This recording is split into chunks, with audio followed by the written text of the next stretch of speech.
Madame, monsieur, bonjour. Nous sommes de retour sur le plateau de Média 24 depuis Rabat, où se tient le 10e congrès de l'Ordre des experts comptables. Et dans la continuité de notre couverture, j'ai le plaisir d'accueillir sur le plateau Madame Sophia Gsous, Sophia Gsous, qui est la présidente du comité scientifique de ce congrès. Et elle vient en fait de sortir de la dernière plénière de ce congrès qui était consacré à la durabilité. Madame Gsous, bonjour. Bonjour, مرحبا بك معنا. مرحبا بكم معنا Média 24 à l'Ordre des experts comptables. C'est gentil. Alors, Madame Gsous, comme je viens de le dire, vous avez modéré la dernière plénière de ce congrès qui était consacré à la durabilité. Et on va inverser un peu les rôles. Vous avez posé des questions, là vous allez y répondre. Et donc j'aimerais bien avoir ce que vous avez retenu, un peu la quintessence du débat que vous venez de modérer. Très bien. Effectivement, donc la plénière s'intéressait à la durabilité comme vecteur de performance. Les échanges ont été très fructueux avec donc la présence d'intervenants qui représentent la CGEM d'une part, l'autorité marocaine des marchés des capitaux d'autre part, et le Conseil de l'Ordre de France représenté par Monsieur Tonder qui est le responsable de la commission durabilité. Donc, ce qu'il en ressort, c'est que premièrement, la durabilité aujourd'hui est une exigence, non pas réglementaire, mais c'est plutôt une opportunité pour venir à l'appui des entreprises, toutes les entreprises, notamment celles qui souhaitent accéder à des financements. Il y a également celles qui font appel public à l'épargne ou celles qui sont appelées à réaliser des opérations d'exportation.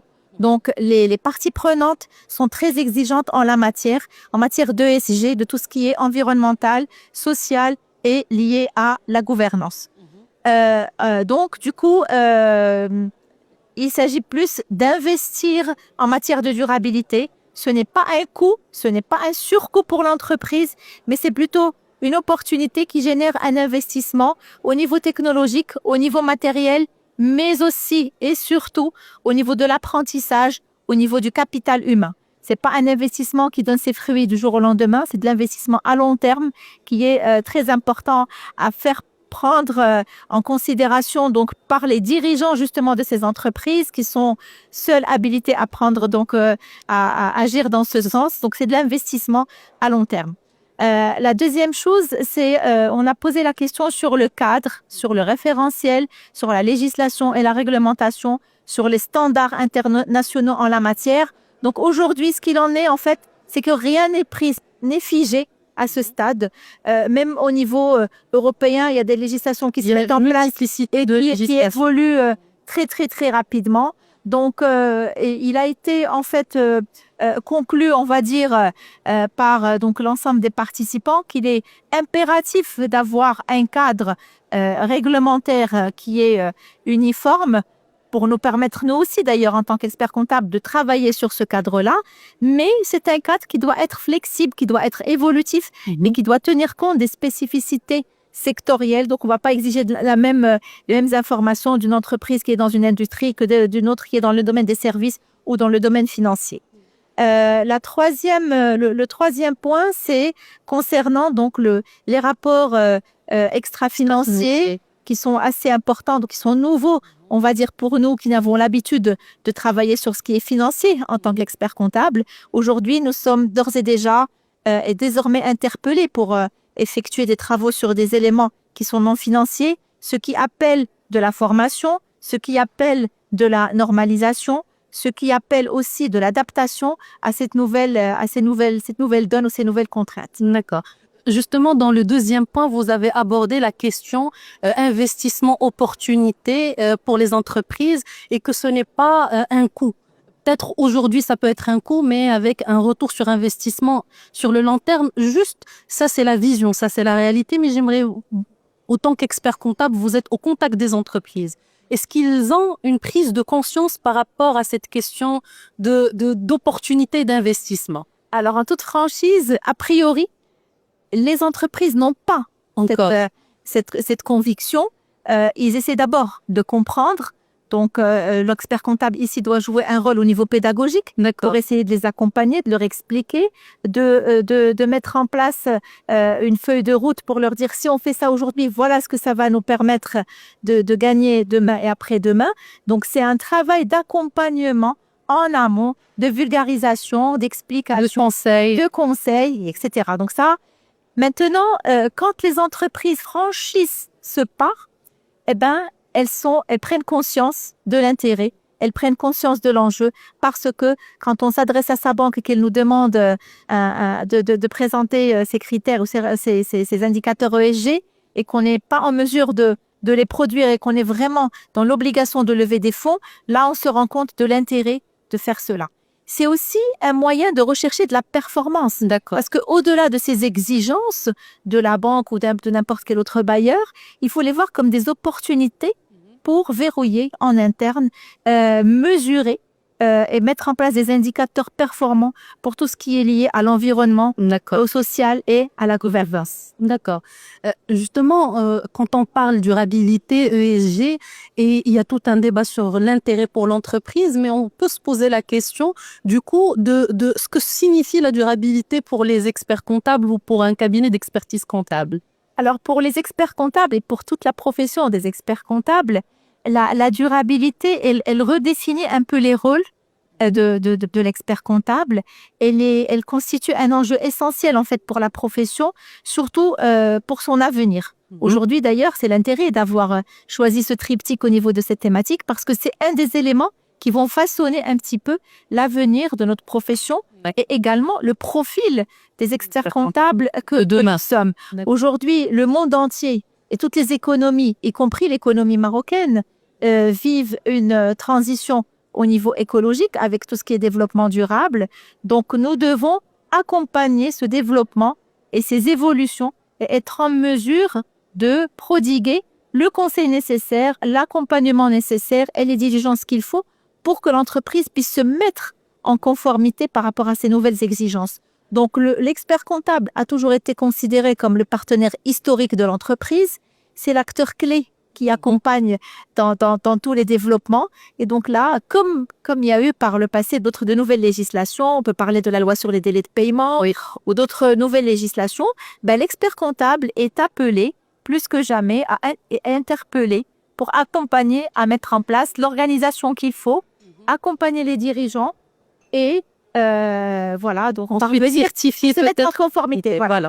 A posteriori, donc ça c'est l'avant et le pendant, a posteriori, il serait appelé, sans bien sûr être dans une situation d'incompatibilité, certifier ces éléments extra-financiers ou non financiers, c'est-à-dire donner son opinion sur ces éléments avant qu'ils ne soient communiqués aux tiers et à toutes les parties prenantes. Aujourd'hui, ces questions de réglementation, vous l'avez dit aussi dans le troisième point, ça a été abordé lors de la plénière, c'est-à-dire il y a énormément de réglementations en fonction des secteurs et si on est en train de lever des fonds peut-être au niveau national ou au niveau international et on peut être sujet à suivre peut-être plusieurs référentiels réglementaires et j'ai cru comprendre que nous étions en cours de développer une réglementation propre nationale. C'est bien ça? Absolument. Donc, ça a été effectivement soulevé, notamment par la MMC qui a pris les devants, on va dire, sur ce sujet-là, par rapport à la durabilité. Donc, il y a des projets qui sont en cours, qui vont être circularisés dans le cadre d'une démarche consultative. Donc, nous serons obligatoirement, en tant qu'ordre des experts comptables, sollicités pour donner notre avis, nous donner nos opinions, nos orientations, nos recommandations par rapport à cela, de telle sorte à ce que l'output puisse être conforme aux attentes de l'ensemble des parties concernées justement par la mise en application de ces nouveaux textes. Bien sûr, par la suite, nous allons devoir intégrer cela en tant qu'experts comptables, c'est-à-dire bien maîtriser les nouvelles règles du jeu, former et former nos collaborateurs et nos professionnels. Nous devrons également adapter ou mettre en place des normes ou des directives appropriées au niveau de l'ordre des experts comptables pour uniformiser un peu normaliser, que tous les professionnels comprennent la même chose, travaillent de la même manière, puissent publier les mêmes rapports selon les mêmes standards qui sont généralement inspirés des standards internationaux. Donc ça, c'est très important aussi à à souligner au niveau de l'ordre. Je tiens également à parler donc des actions de formation au niveau de notre ordre ont déjà commencé. Il y a déjà eu thématique sur la durabilité, effectivement. Il y a déjà eu des formations certifiantes au niveau de l'Institut de formation de l'ordre des experts comptables. Et il y en aura d'autres, justement, dans le cadre de cette vague, maintenant, de transition écologique. D'accord. Madame Ksous, vous avez, comme je l'ai précisé au début, vous êtes la présidente du comité scientifique de tout le congrès. Donc, vous avez travaillé un peu sur toutes les thématiques. Vous avez concocté un peu le programme de ces 2 jours, qui était d'ailleurs un programme très riche et très instructif. Si un petit mot de la fin, peut-être, pour résumer cette stratégie gagnante qui allie IA, durabilité et talent pour la profession et la communauté des experts comptables. Je dirais un petit peu par anticipation que nous sommes prêts à accompagner ces développements. Nous avons des missions classiques, mais nous devons également évoluer pour accompagner les évolutions de notre environnement. Les évolutions et les révolutions aujourd'hui, la révolution numérique, la digitale, la révolution écologique, la révolution au niveau humain à travers les talents. Donc, ce que j'ai vraiment ressenti, c'est qu'il y a beaucoup d'optimisme, il y a beaucoup de solidarité. En fait, le congrès a réuni l'ensemble des parties prenantes, donc toutes les autorités de contrôle, les établissements de formation, notamment l'ISCAE qui était très présent avec nous hier et aujourd'hui.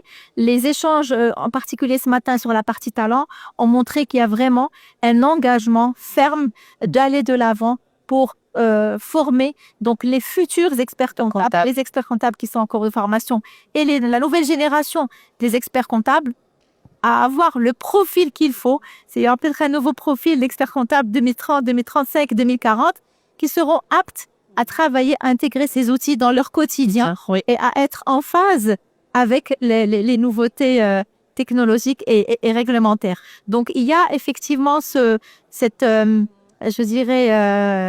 optimisme que j'ai souligné franchement avec beaucoup d'intérêt et de satisfaction, parce qu'en fait c'était ça le but en fait de tout ce congrès et de ce triptyque. Comment mener éveiller la conscience de la profession. éveiller la conscience et continuer. Ça ne va pas s'arrêter là.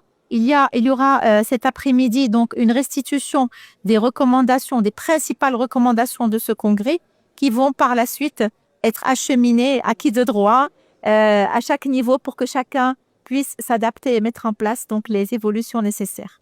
Merci beaucoup, Madame Ksous, c'était un plaisir. Merci, tout le plaisir est pour moi. Je vous donne rendez-vous donc pour la suite du programme et restez connectés.